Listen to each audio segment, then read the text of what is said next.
الحمد لله الذي أنزل على عبده الكتاب ولم يجعل له عوجا قيما لينذر بأسا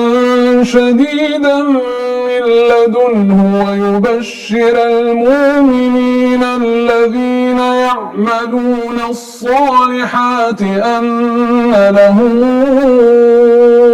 أجرا حسنا ماكثين فيه أبدا وينذر الذين قالوا اتخذ الله ولدا ما لهم به من علم ولا لآبائهم كبرت كلمة تخرج من أفواههم إن يقولون إلا كذبا فلعلك باخع نفسك على آثارهم إن لم يؤمنوا بهذا الحديث أسفا إنا جعلنا ما على الأرض زينة لها لنبلوهم أيهم أحسن عملا وإنا لجاعلون ما عليها صعيدا جرزا أم حسبت أن أصحاب الكهف والرقيم كانوا من آياتنا عجبا إذا والفتية إلى الكهف فقالوا ربنا آتنا من لدنك رحمة وهيئ لنا من أمرنا رشدا فضربنا على آذانهم في الكهف سنين عددا ثم بعثناهم لنعلم أي الحزبين أحصى لما لبثوا أمدا نحن نقص عليك نبأهم بالحق إنهم فتيتنا آمنوا بربهم وزدناهم هدى وربطنا على قلوبهم إذ قاموا فقالوا ربنا رب السماوات والأرض لن ندعو من دونه إلها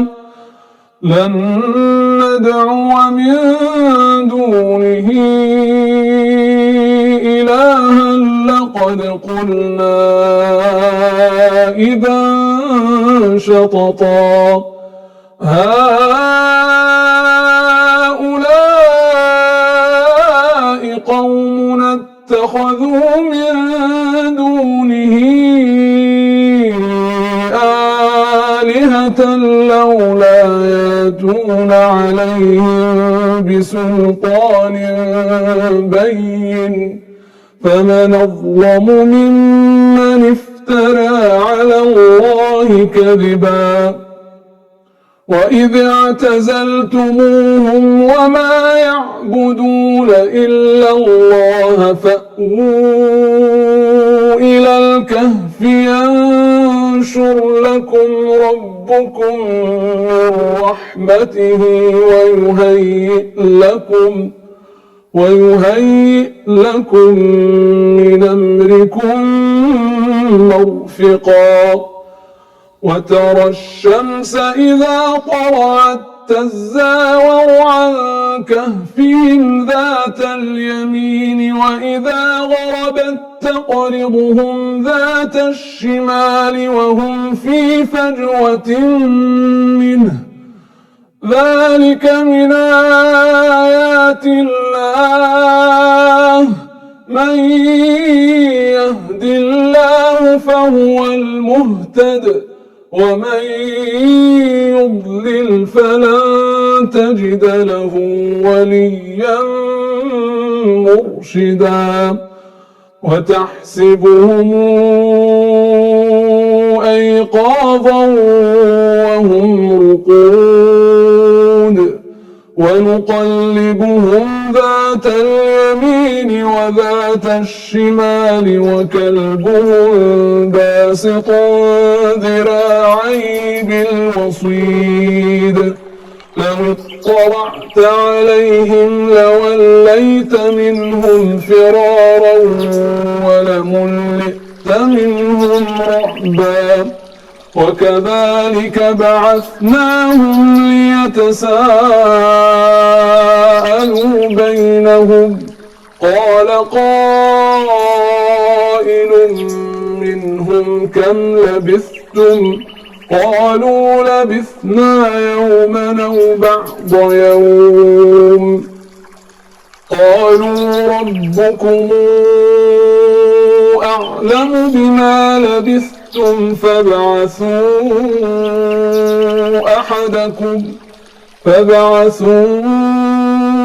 أحدكم بورقكم هذه إلى المدينة فلينظر أيها أزكى طعاما فلياتكم برزق منه وليتلطف ولا يشعرن بكم أحدا إنهم إن يظهروا عليكم يرجموكم أو يعيدوكم في ملتهم ولن تفلحوا إذا أبدا وكذلك أعثرنا عليهم ليعلموا أن وعد الله حق وأن الساعة لا ريب فيها إذ يتنازعون بينهم أمرهم فقالوا ابنوا عليهم بنيانا ربهم أعلم بهم قال الذين غلبوا على أمرهم لنتخذن عليهم مسجدا سيقولون ثلاثة رابعهم كلبهم ويقولون خمسة سادسهم كلبهم رجما بالغيب ويقولون سبعة وثامنهم كلبهم قل ربي أعلم بعدتهم ما يعلمهم إلا قليل فلا تمار فيهم إلا مراء ظاهرا ولا تستفت فيهم منهم أحدا ولا تقولن لشيء إني فاعل ذلك غدا إلا أن يشاء الله واذكر ربك إذا نسيت وقل عسى أن يهديني ربي لأقرب من هذا رشدا ولبثوا في كهفهم 300 سنين وازدادوا 9 قل الله أعلم بما لبثوا له غيب السماوات والأرض أبصر به وأسمع ما لهم من دونه من ولي ولا يشرك في حكمه أحدا واتل ما أوحي إليك من كتاب ربك لا مبدل لكلماته ولن تجد من دونه ملتحدا واصبر نفسك مع الذين يدعون ربهم بالغداة والعشي يريدون وجهه ولا تعد عيناك عنهم تريد زينة الحياة الدنيا ولا تطع من أغفلنا قلبه عن ذكرنا واتبع هواه وكان أمره فرطا وقل الحق من ربكم فمن شاء فليؤمن ومن شاء فليكفر إنا أعتدنا للظالمين نارا حاط بهم سرادقها وإن يستغيثوا يغاثوا بماء كالمهل يشوي الوجوه بئس الشراب وساءت مرتفقا إن الذين آمنوا وعملوا الصالحات إنا لا نضيع أجر من أحسن عملا أولئك لهم جنات عدن تجري من تحتهم الأنهار يحلون فيها من أساور من ذهب ويلبسون ثيابا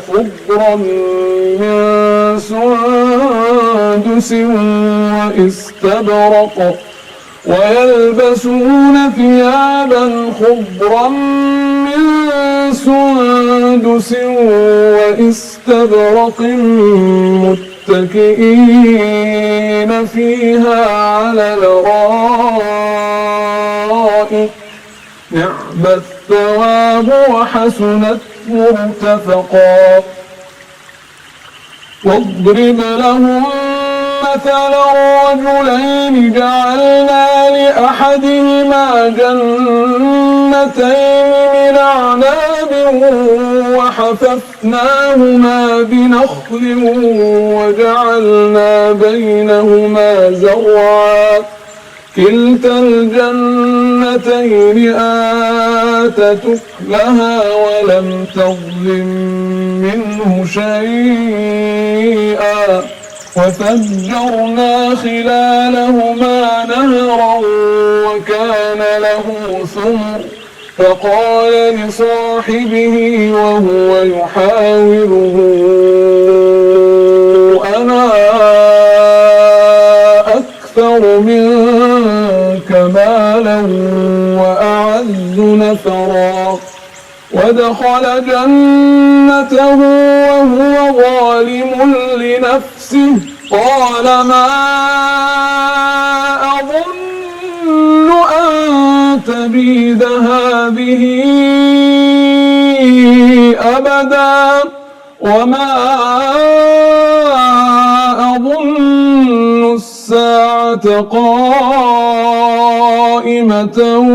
ولئن رددت إلى ربي لأجدن خيرا منهما منقلبا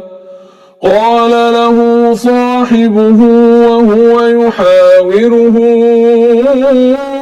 أكفرت بالذي خلقك من تراب ثم ثم من نطفة ثم سواك رجلا لكن هو الله ربي ولا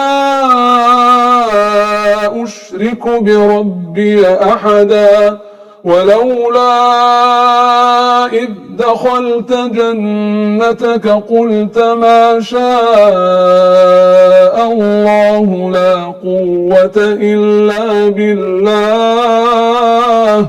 إن ترني أنا أقل منك مالا وولدا فعسى ربي أن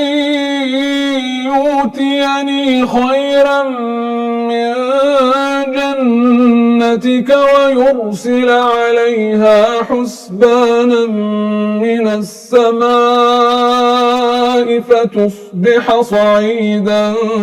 زلقا أو يصبح ماؤها غورا فلن تستطيع له طلبا وأحيط بثمره فأصبح يقلب كفيه على ما أنفق فيها وهي خاوية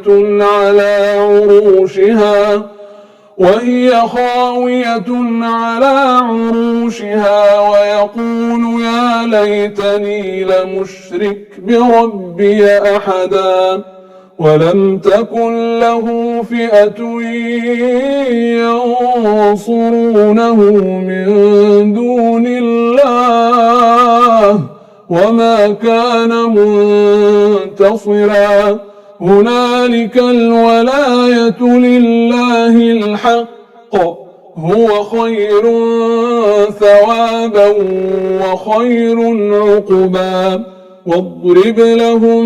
مثل الحياة الدنيا كماء أنزلناه من السماء فاختلط به نبات الأرض فأصبح هشيما تذروه الرياح وكان الله على كل شيء مقتدرا المال والبنون زينة الحياة الدنيا والباقيات الصالحات خير عند ربك ثوابا وخير أملا ويوم نسير الجبال وترى الأرض بارزة وحشرناهم فلم نغادر منهم أحدا وعرضوا على ربك صفا لقد جئتمونا كما خلقناكم أول مرة بل زعمتم أن لن نجعل لكم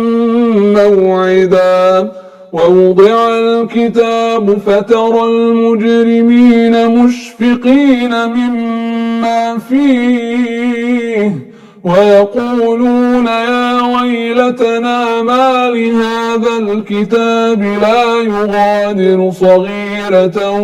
ولا كبيرة إلا أحصاها ووجدوا ما عملوا حاضرا ولا يظلم ربك أحدا وإذ قلنا للملائكة اسجدوا لآدم فسجدوا إلا إبليس كان من الجن ففسق عن أمر ربه أفتتخذونه وذريته أولياء من دوني وهم لكم عدو بئس للظالمين بدلا ما أشهدتهم أشهدتهم خلق السماوات والأرض ولا خلق أنفسهم وما كنت متخذ المضلين عضدا ويوم يقول نادوا شركائي الذين زعمتم فدعوهم فلم يستجيبوا لهم وجعلنا بينهم موبقا ورأى المجرمون النار فظنوا أنهم مواقعوها ولم يجدوا عنها مصرفا ولقد صرفنا في هذا القرآن للناس من كل مثل وكان الإنسان أكثر شيء جدلا وما منع الناس أن يؤمنوا إذ جاءهم الهدى ويستغفروا ربهم إلا أن تاتيهم سنة الأولين أو ياتيهم العذاب قبلا وما نرسل المرسلين إلا مبشرين ومنذرين ويجادل الذين كفروا بالباطل ليدحضوا به الحق واتخذوا آياتي وما أنذروا هزؤا ومن أظلم ممن ذكر بآيات ربه فأعرض عنها ونسي ما قدمت يداه إنا جعلنا على قلوبهم أكنة أن يفقهوه وفي آذانهم وقرا وإن تدعهم إلى الهدى فلن يهتدوا إذا أبدا وربك الغفور ذو الرحمة لو يواخذهم بما كسبوا لعجل لهم العذاب بل لهم موعد لن يجدوا من دونه موئلا وتلك القرى أهلكناهم لما ظلموا وجعلنا لمهلكهم موعدا وإذ قال موسى لفتاه لا أبرح حتى أبلغ مجمع البحرين أو أمضي حقبا فلما بلغا مجمع بينهما نسيا حوتهما فاتخذ سبيله في البحر سربا فلما جاوزا قال لفتاه آتنا غداءنا لقد لقينا من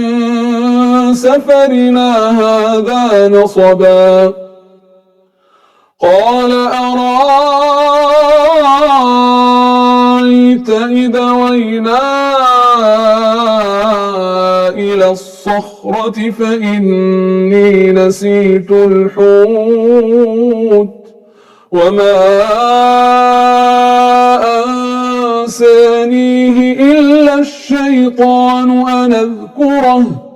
واتخذ سبيله في البحر عجبا قال ذلك ما كنا نبغ فارتدا على آثارهما قصصا فوجدا عبدا من عبادنا آتيناه رحمة من عندنا وعلمناه من لدنا علما. قال له موسى هل اتبعك على أن تعلمني مما علمت رشدا؟ قال إنك لن تستطيع معي صبرا وكيف تصبر على ما لم تحط به خبرا. قال ستجدني إن شاء الله صابرا ولا أعصي لك أمرا. قال فإن اتبعتني فلا تسألني عن شيء حتى أحدث لك منه ذكرا. فانطلقا حتى إذا ركبا في السفينة خرقها قال أخرقتها لتغرق أهلها لقد جئت شيئا إمرا. قال ألم قل إنك لن تستطيع معي صبرا. قال لا تواخذني بما نسيت ولا ترهقني من أمري عسرا. فانطلقا حتى إذا لقيا غلاما فقتله قال أقتلت نفسا زاكية بغير نفس لقد جئت شيئا نكرا.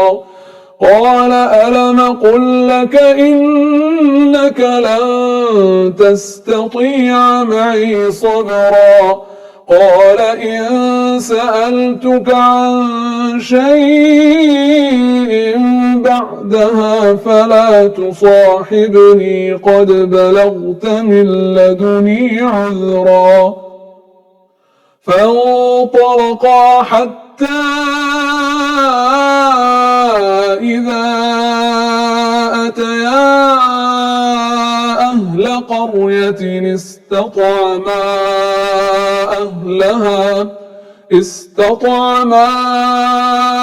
أهلها فأبوا أن يضيفوهما فوجدا فيها جدارا يريد أن ينقض فأقامه. قال لو شئت لاتخذت عليه أجرا. قال هذا فراق بيني وبينك سأنبئك بتاويل ما لم تستطع عليه صبرا. أما السفينة فكانت لمساكين يعملون في البحر فأردت أن أعيبها وكان وراءهم ملك يأخذ كل سفينة غصبا. وأما الغلام فكان أبواه مؤمنين فخشينا أن يرهقهما طغيانا وكفرا. فأردنا أن يبدلهما ربهما خيرا منه زكاة وأقرب رحما. وأما الجدار فكان لغلامين يتيمين في المدينة وكان تحته كنز لهما وكان أبوهما صالحا فأراد ربك أن يبلغا أشدهما ويستخرجا كنزهما رحمة من ربك وما فعلته عن أمري ذلك تاويل ما لم تسطع عليه صبرا ويسألونك عن ذي القرنين قل سأتلو عليكم منه ذكرا إنا مكنا له في الأرض وآتيناه من كل شيء سببا فاتبع سببا حتى إذا بلغ مغرب الشمس وجدها تغرب في عين حمئة ووجد عندها قوما قلنا يا ذا القرنين إما أن تعذب وإما أن تتخذ فيهم حسنا قال أما من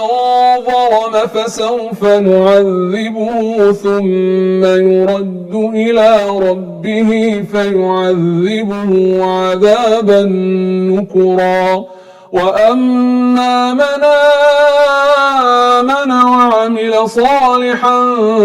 فله جزاء الحسنى وسنقول له من أمرنا يسرا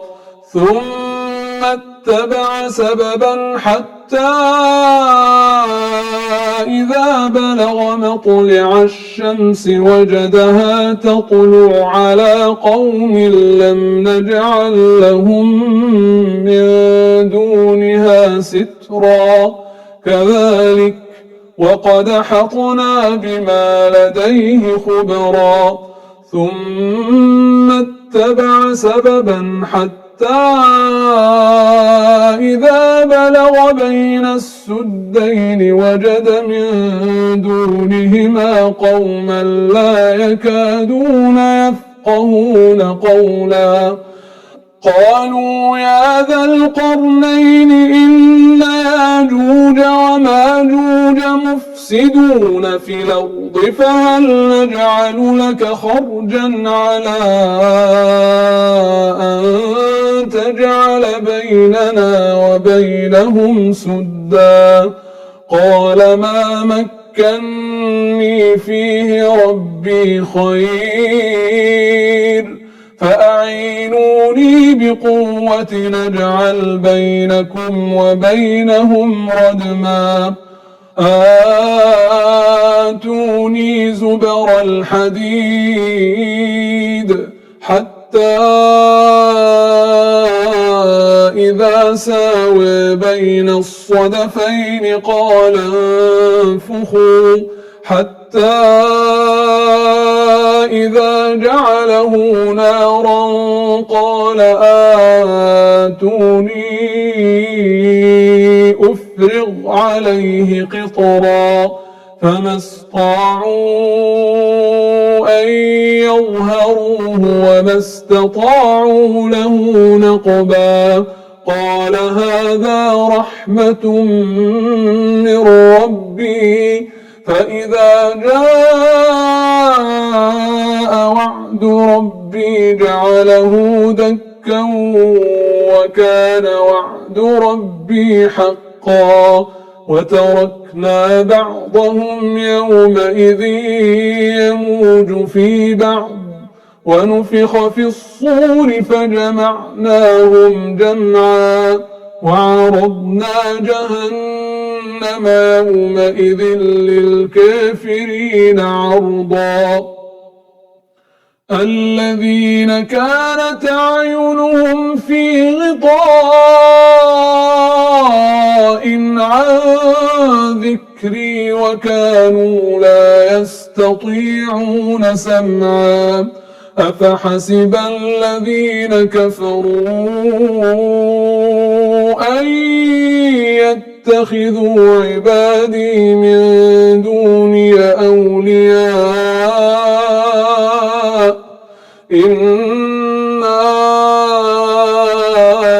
أعتدنا جهنم جهنم للكافرين نزلا قل هل ننبئكم بالأخسرين أعمالا الذين ضل سعيهم